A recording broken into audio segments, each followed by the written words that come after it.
Hello everyone, I'm Amit Goel. I welcome you all to the YouTube channel of IAS Master. In this session on Master Concept Series for GATE CS 2024, we are discussing with the subject of Theory of Computation. The topic is Finite Automata, and more specifically we will be talking about Deterministic Finite State Automata. In the previous session we have already discussed Deterministic Finite State Automata in detail. We discussed its quintuple, we discussed its terminology, we discussed its acceptance conditions, and we discussed the guidelines for making it properly so that we do not make any mistakes and we make them faster. Alright. So now in this session we'll be doing more examples on Deterministic Finite State Automata that will boost our confidence to attempt any GATE question which comes on DFA.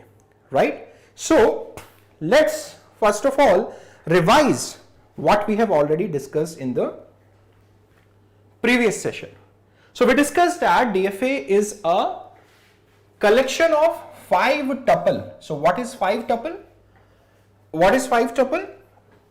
This Q, sigma, delta, Q naught and F is basically our 5 tuple. So what is Q? This is basically the finite set of states that we have. So number of states will definitely be finite. That is why it is called finite state automata. I am just quickly refreshing the topic so that you can just recall, the things and you can attempt all the questions that we are going to discuss in this session. Right? Now when I talk about sigma, sigma is basically our alphabet, right? That is a finite set of symbols that we are going to use in our language. Now what is delta? Delta is our transition function. This transition function has to be a deterministic function. On every possible combination of Q cross sigma will go to exactly one state, right? हम हर एक combination of Q cross sigma पे, that is Q cross sigma will go to Q only. Her combination of Q cross sigma पे हम एक Q पे जाएंगे. इसके लिए ये क्या हो जाता है? डिटर्मिनिस्टिक हो जाता है ये transition function. Right now Q not is our initial state and F is the set of final states. Right so initial state will always be one. It can never happen that we have more than one initial state. This will never happen. The initial state will always be one and F is the set of final states, right? And this can be, the final states can be more than one also. We have seen some examples. हमने पीछे भी कुछ examples देखे हैं जिसमें more than one final states हो सकती हैं. आज जो हम examples करेंगे उसमें हम देखेंगे final states एक से ज़्यादा भी हो सकती हैं. इनमें भी आज हम देखने वाले हैं, right? So what we have discussed is basically the quintuple of DFA just to recall the concepts, right? Now we also discussed about the acceptance condition of the DFA. The acceptance condition is very straightforward. The trace should reach, for example, when I am talking about the string acceptance condition, the trace should reach the final state. If there are more than one final states, the trace should reach any one of the final states. Then I can say that my string is accepted. But this is basically ये जो है हमारी string की acceptance की condition है. लेकिन अगर मैं ये बोलता हूं कि क्या डीएफए मेरा ये क्या जो मैंने डीएफए बनाया है वो इस लैंग्वेज को एक्सेप्ट करता है कि नहीं करता है, उस केस में मुझे क्या करना पड़ेगा? मुझे बोलना है all the strings in the language should be accepted. जो स्ट्रिंग्स लैंग्वेज में आती हैं वो तो एक्सेप्ट हो ही जाए. All the strings not in the language, जो स्ट्रिंग्स लैंग्वेज में नहीं है वो they should be rejected. This is very, very important, and I told you in the last class also, majority of the questions which the students make wrong are because of forgetting this condition number 2. This is a very, very important condition which you should never forget. All right. So now let's come to the types of questions that we discussed can be asked on deterministic finite state automata. The first type is the number of states. The first type is the number of states. Then they can ask you number of final states. Then they can ask you percentage of final states. Like out of the total number of states, how many percent, what percentage of states is final. Now, number of transitions. How many transitions can be there in your, how many transitions are there in your DFA, right? तो कितने transitions हैं उस पे भी question पूछ सकते हैं. हमने क्वेश्चन कल किया भी है, प्रीवियस सेशन में हमने क्वेश्चन किया भी है जिसमें हमने क्या लिखा? Q cross sigma. So mod of Q cross mod of sigma is basically your number of transitions because it's a cross product of Q and sigma. So how many transitions you have to write? Basically it is based upon mod of Q cross mod of sigma, that is multiplication of the two entities, right? Then number of DFAs. This is a very important question and questions can definitely be asked on number of DFAs also. We will see this type in detail today and we'll do some more questions on the previous 4 types also that we have discussed, right? So this is briefly a quick recap of what we have done in the previous session. All right, so let's see. Now the question here is, it's a very interesting question. It says that how many 3-state DFAs can be constructed with a designated initial and a designated final state over sigma equals to AB. मतलब मैं कितने DFAs 3 state के DFAs बना सकता हूं जिसमें मेरी initial state और फाइनल स्टेट फिक्स्ड है. I am not going to change my initial and final state, that is fixed for us. Now what is being stated is and my sigma is also fixed, that is AB. मैं कितने DFAs बना सकता हूं, ये सवाल है, right? So I hope the question is clear to everyone, right? सो अब हम इस तरह के क्वेश्चंस को किस तरह से अटेम्प्ट करें, that is very interesting, that is very important and interesting to see, right? So देखते हैं. अब हमें सबसे पहले हमसे पूछा जा रहा है कितने DFAs बनाए जा सकते हैं. एक DFA को रिप्रेजेंट करने के लिए मेरे पास क्या है, क्विंटपल. मैं क्विंटपल लिख लेता हूं. मेरा क्विंटपल क्या हो गया, Q sigma delta Q not F. अब देखते हैं कि किस पार्ट में मैं वेरिएशंस कर सकता हूं. That will give me the idea how to handle this question, right? So now what is being stated is the number of states is fixed, that is 3. So that is, let me assume it is Q0, Q1 and Q2 are my 3 states. So this is fixed. I cannot change the number of states, so my Q is fixed. I cannot do anything here because if I have to find out what can be done, what cannot be done, right, I have to see the things which I can change. मैं जो चीजें change कर सकता हूं उसी से तो मैं और ज्यादा DFAs बनाऊंगा. अब यहां पर स्टेट्स में तो कोई पॉसिबिलिटी नहीं है, तो I can not do anything. बात करते हैं सिग्मा की. Sigma is basically my A, B. तो इसमें भी मैं कुछ चेंजेस नहीं कर सकता, राइट? यहां पे भी फिक्स हो गया.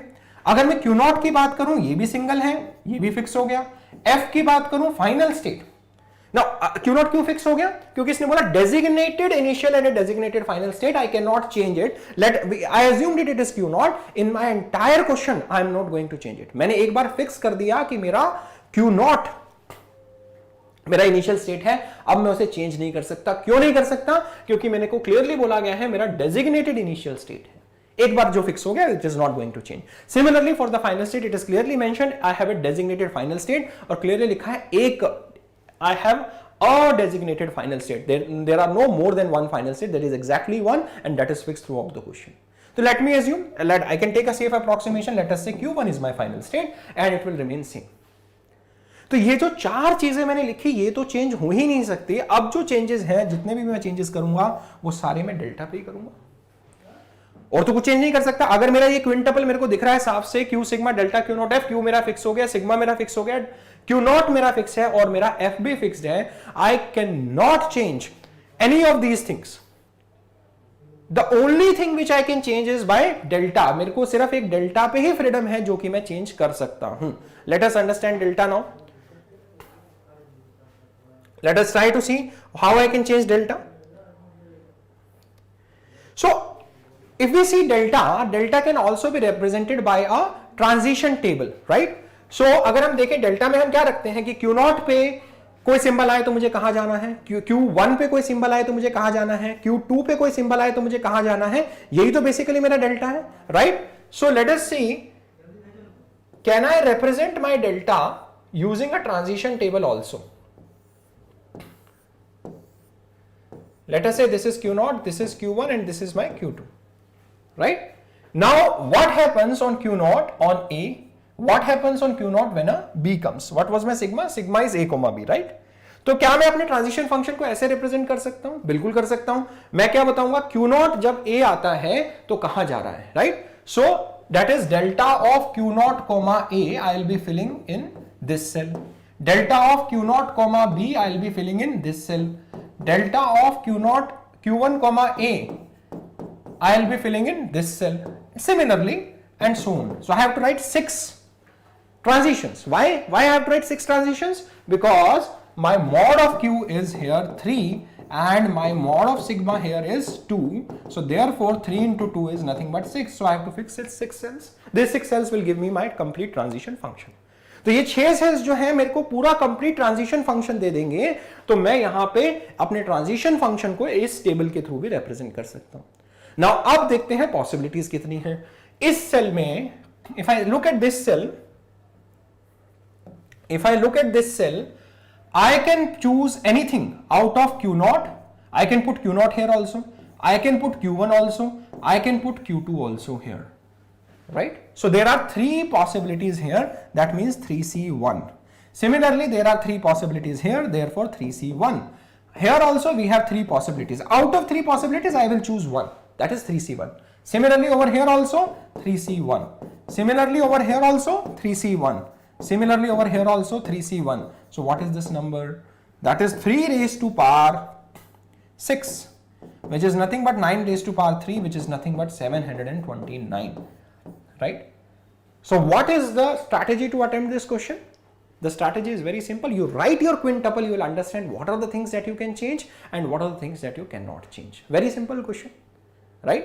आपने अपना एक बार क्विंटपल लिख लिया. क्विंटपल लिखने के बाद आपको पता लगेगा कि मैं कौन सी चीजें चेंज कर सकता हूं और कौन सी चीजें चेंज नहीं कर सकता हूं. एंड इस पूरे क्वेश्चन में फ्रीडम सिर्फ इतना ही था. I can only change my transition function. I can write multipole transition functions. Right? So there are 729 transition functions I can write. So therefore the answer to this question is 729. आ रही है बात समझ? So basically right. अगर मान लो initial state पे से ये designated word हटा देता तो कितनी पॉसिबिलिटीज है? 3 पॉसिबिलिटीज है. तो मैं 3C1 उसका भी जोड़ देता. तो it is 729 into 3. My answer will be right. My answer will be 729 into 3. Right? तो इस तरह से वेरिएशंस आ सकते हैं. जहां पे भी वो वेरिएशंस देता है आप उन वेरिएशंस को चेंज करके देखेंगे and you will get the right answer. Alright? ठीक है. सो दिस इज वन वैरायटी जो हमने कल डिस्कस नहीं करी थी, पिछले सेशन में डिस्कस नहीं करी. अभी इस सेशन में आप ये वैरायटी भी हम देख पा रहे हैं. Right? Now let's go to some more interesting questions. अगला सवाल क्या बोल रहा है? What percentage of states is a final? Now percentage of final states is being asked in the minimal DFA for the given language. So this is another representation through which we can represent a language. What is being stated is L is equals to W. Now what is W? W belongs to A comma B star. That means W is A and every string belongs to the set A comma B star. What is A comma B star? The universal language. That is A plus, that is sigma star basically. Let me write it out like this. That is basically my sigma star. So sigma star is basically a universal language which involves everything. Strings of length 0, strings of length 1, strings of length 2, strings of length 3 and so on. So that is sigma star is basically a union of sigma 0 union sigma 1, that is strings of length 1, sigma 2, strings of length 2, sigma 3, strings of length 3 and so on. So this is the universal language. Every language will be a subset of sigma star only. Right? So now what is being stated is मेरी जो string है वो sigma star से belong करती है और string में जो property जो follow होनी चाहिए, this notation is number of A's in W. That is number of A's in the string should be divisible by 2. That is NAW mod 2 is 0. Similarly, NBW mod 2 is also 0. That means number of B's in W should also be 0. That is what is being stated, right? So क्या बोला जा रहा है कि number of A's in W mod 2 is equals to 0. इसका मतलब क्या हो गया? number of A's even रहेंगे. जब मैं बोल रहा हूं number of B's in W mod 2 is 0, मतलब number of B's भी even रहने चाहिए. ये है हमारा सवाल. तो आप दो चीजें चेंज कर रहे हैं और हमसे पूछा जा रहा है what percentage of states is final. कितने परसेंट स्टेट्स मेरी फाइनल है. राइट? तो अगर मैं इसका डीएफए बनाऊं तो उसमें कितनी स्टेट्स फाइनल आएंगी. तो how to approach such type of questions. Again अगर हम लैंग्वेज देखें तो अगर मैं लिखना चाहूं लैंग्वेज को तो मेरी लैंग्वेज कैसी है? उसमें नंबर ऑफ एज और नंबर ऑफ बीज इवन होंगे. तो क्या एप्सिलॉन बिलोंग करता है लैंग्वेज को? डेफिनेटली करता है. इसमें नंबर ऑफ एज भी 0 है, नंबर ऑफ बीज भी 0 है. राइट? नेक्स्ट स्ट्रिंग क्या होगी?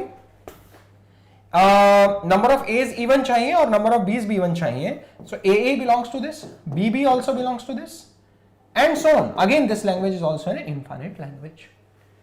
तो हम इसको कैसे अप्रोच करें? हम पॉसिबिलिटीज सोचते हैं. Number of as in W mod 2 is 0, number of B's in W mod 2 is also 0. तो हमें यह सोचना है कि नंबर ऑफ एज मॉड 2, अगर मैं 2 से नंबर ऑफ एज को डिवाइड कर रहा हूं तो मेरे को रिमाइंडर्स कितने मिल सकते हैं? या तो मेरा रिमाइंडर 0 हो सकता है या 1 हो सकता है. सिमिलरली जब मैं नंबर ऑफ बीज को 0 से डिवाइड कर रहा हूं, जैसे मैं नंबर ऑफ बीज को 0 से डिवाइड कर दे रहा हूं, मॉड 2 इज इक्वल्स टू 0, तब भी मेरा रिमाइंडर जो है वो कितना आ सकता है? 0 या फिर 1. तो बेसिकली 4 पॉसिबिलिटीज हुई. Number of as mod 2 might be 0 और नंबर ऑफ बीज मॉड 2 माइट बी 0. सिमिलरली ये 0 हो, ये 1 भी हो सकता है. सिमिलरली नंबर ऑफ एज अगर 1 है तो ये 0 और 1 दोनों हो सकता है. तो टोटल 4 पॉसिबिलिटीज हुई, 2C1 from here and 2C1 from here. So basically 4 states बनानी पड़ेंगी मुझे, राइट? तो मैंने नंबर ऑफ पॉसिबिलिटीज सोच ली. यहां पे कौन सा पॉइंट हम यूज कर रहे हैं? Every state has a unique meaning, the 5th point that we discussed, right? So every state has a unique meaning.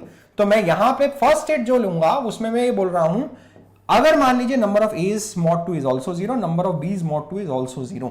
The first number is representing कि नंबर ऑफ एज मॉड 2 कितना है. The second number is representing number of बीज mod 2 कितना है, right? So similarly एक और state क्या बन सकती है? 0,1. एक और स्टेट क्या बनेगी? 1,0. एक और स्टेट क्या बनेगी? 1,1. मतलब दोनों ऑड हैं. यहां पे एज ऑड है, बी इवन है. यहां पे ए इवन है और बी ऑड है, मॉड 2 से अगर हम इसको डिवाइड करें. ऑलराइट, सो नाउ अगर मान लीजिए, अब now initially when we are at this state A and B दोनों ही 0 है, epsilon is there, so this is my final state. So epsilon belongs to the language. अगर एप्सिलॉन लैंग्वेज से belong करता है तो my initial state will also be my final state. तो अब देखिए, अब अगर इसमें अगर ए आ जाता है, अगर एक ए आता है तो नंबर ऑफ एज कितने हो गए? ओड हो गए. बी तो उतने ही रहेंगे. तो ए पे मैं इधर चला जाता हूं, ए पे मैं इधर चला जाता हूं.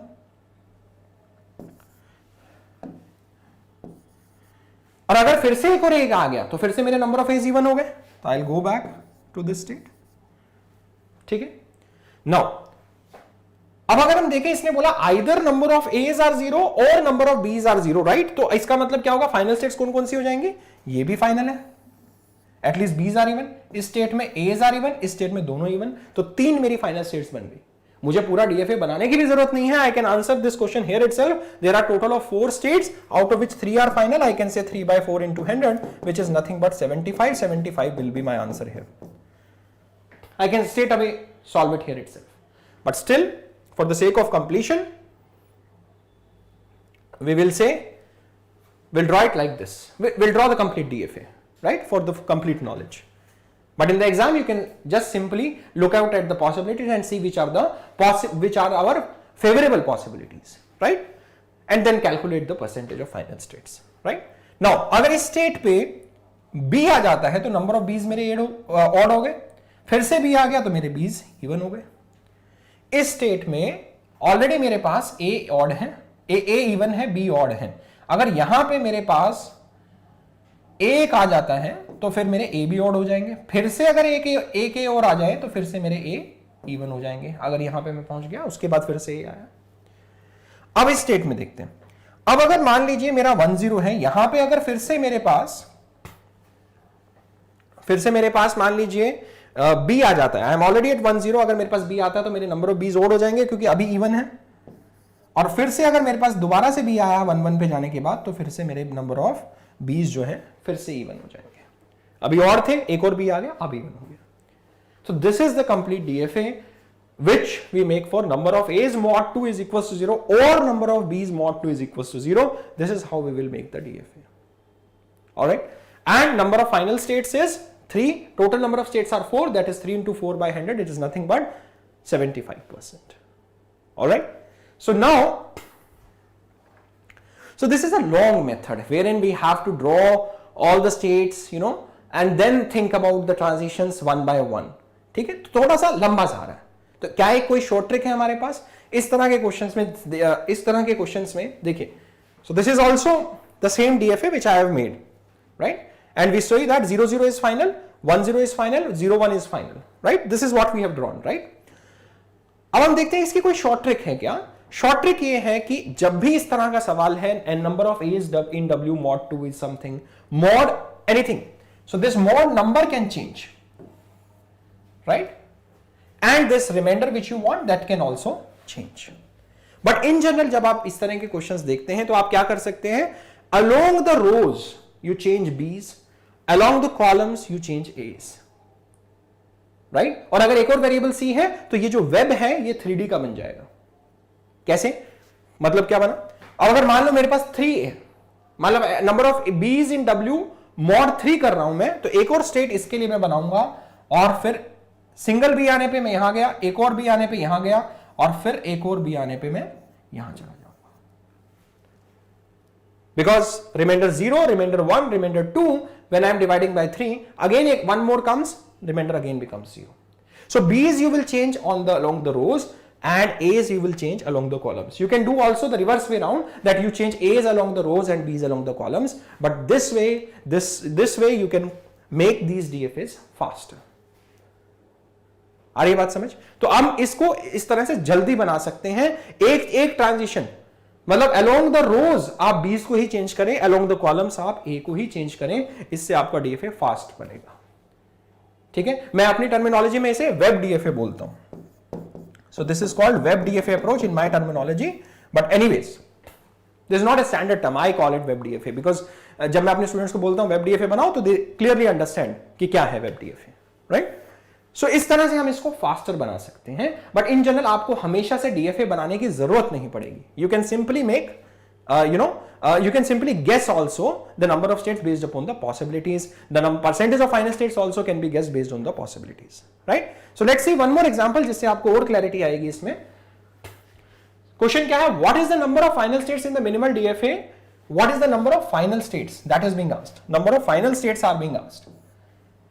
In the minimal DFA for the language L, and this language has been given, number of A's in W mod 5 is greater than number of B's in W mod 3. तो अब इसको हम पूरा DFA बनाने लगे तो we can make how many states will be there? यहां पे हम देख पा रहे हैं A को 5 से डिवाइड किया जा रहा है, तो मतलब 4 स्टेट्स हमें A के लिए बनानी पड़ेंगी along the rows. Number of B's in W mod 3, सो कितनी स्टेट्स बनानी पड़ेंगे B के लिए? 2 स्टेट्स बनानी पड़ेंगी along the columns, 3 स्टेट्स बनानी पड़ेंगी along the columns, यहां पे 5 states, sorry number of A's in W mod 5 है तो 0 1 2 3 4 पॉसिबिलिटीज है तो 5 बनानी पड़ेंगी, राइट। सो यहां पे मैं 5 बना सकता हूं और यहां पे मैं 3 बनाऊंगा, तो टोटल पॉसिबिलिटीज जो मेरी आएंगी वो 15 पॉसिबल स्टेट्स है मेरे पास। ठीक है, अब उसमें से पूछा है कितनी possible, what is the number of final states, उसमें से फाइनल कितनी है, तो क्यों ना हम एक बार सारी पॉसिबिलिटीज को लिख लें। क्या पॉसिबिलिटी होगी, अगर A, मान लीजिए मैं A का रिमाइंडर फिक्स कर देता हूं, A का रिमाइंडर मान लिया मैंने 0 है, तो B का रिमाइंडर कितना हो सकता है, 0 1 0 0 0 0 1 0 2। अब मैं बात करता हूं A की, फिर से मैंने रिमाइंडर फिक्स कर दिया 1, B कितना चेंज हो सकता है, 0 1 1 1 2 1 2, this is the remainder for B and this one is the remainder for A. Similarly 2 0 2 1 2 2, similarly 3 0 3 1 3 2, similarly 4 0 4 1 and 4 2, ये मेरी पॉसिबिलिटीज। ऑलराइट, अब इस पॉसिबिलिटीज में से फाइनल पॉसिबिलिटीज कितनी बन रही हैं वो देख लेते हैं हम, राइट। अब मुझे क्या चाहिए, number of A's in W mod 5 is greater than number of B's in W mod 3। अगर हम ये देखना चाहते हैं तो ध्यान से देखिए कितनी स्टेट्स में A का रिमाइंडर ज्यादा है B से, इसमें तो हो ही नहीं सकता, जब A का रिमाइंडर 0 है, how can it be greater. जब A का रिमाइंडर 1 हो गया तो ये मेरी एक फाइनल स्टेट बनेगी। जब A का रिमाइंडर फिर से 2 हो गया है तो 2 स्टेट्स में मेरा रिमाइंडर B के रिमाइंडर से ज्यादा हो सकता है। जब A का रिमाइंडर फिर से मेरा आप हो गया 3, तो इस केस में भी मेरा रिमाइंडर ज्यादा रहेगा, सभी तीनों केसेस में, because 3 is greater than 0, 1 and 2 all. Similarly last case में 4 0 4 1 4 2 सारी फाइनल होगी. तो फाइनल कितनी बनी? 3 plus 3 6 plus 2 8 plus 1 9. 9 are my final states. So the answer to this question will be 9. ठीक है. अब क्या मुझे पूरा DFA बनाने की जरूरत है? बिल्कुल भी नहीं है. But in case somebody wants to see how the DFA looks like, the DFA will look like this. So along the columns I am changing A's and along the rows I am changing B's, and these are the final states which I have written over here. So they are exactly similar to what we have solved here. So the answer to this question is 9. तो अब idea क्या है? Number of states कितनी होंगी? NAW mod मान लीजिए यहां पे K कर दूं मैं जनरलाइज करने के लिए, एंड यहां पे मैं लिख देता हूं let's say M. So number of states will be K into M. All right?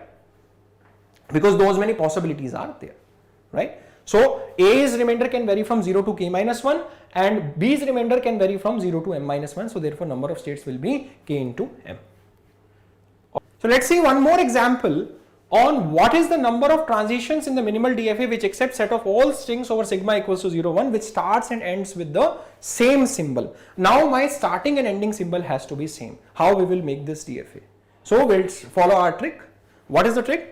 We'll say my language. I'll write down my language. मेरा starting और ending symbol same होना चाहिए. अगर मेरा starting और ending symbol same है तो क्या मैं epsilon इस language से belong करता है? Yes, because it starts and ends with nothing. So this belongs to the language.